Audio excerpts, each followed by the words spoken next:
Pemirsa, normalisasi harga minyak goreng Rp14.000 di seluruh retail modern dan juga pasar tradisional yang direncanakan mulai diterapkan per tanggal 1 Februari rupanya belum berjalan di pasar tradisional di Kota Makassar.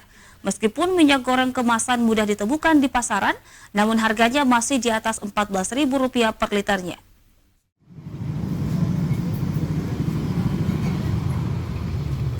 Normalisasi minyak goreng kemasan harga Rp14.000 rupanya belum berlaku di pasar tradisional di Kota Makassar hingga Selasa 1 Februari 2022.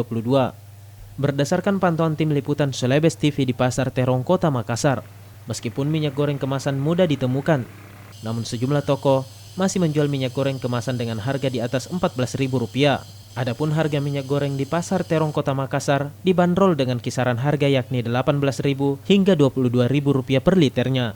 Sebelumnya, Kepala Dinas Perdagangan Kota Makassar Arlin Arista mengatakan, penjual minyak goreng di pasar tradisional diberikan waktu untuk melakukan penyesuaian harga terhadap stok lama minyak goreng kemasan hingga tanggal 31 Januari 2022.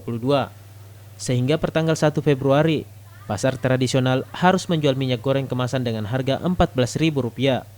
Setiap hari kita lakukan pemantauan.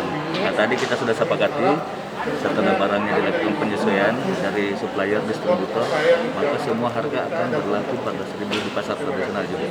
Tapi memang kondisinya masih di atas Rp40.000 di pasar tradisional. Penyesuaian dari tanggal 19 penyesuaian masih ada stok lama barang mereka yang harus diatur, dihitung sesuai tadi yang disampaikan distributor. Meskipun telah disepakati pemerataan harga minyak goreng di retail modern dan pasar tradisional per 1 Februari 2022, namun kenyataannya di lapangan, harga minyak goreng di pasar tradisional masih di atas Rp14.000. Fitri Hairunisa, Celebes TV.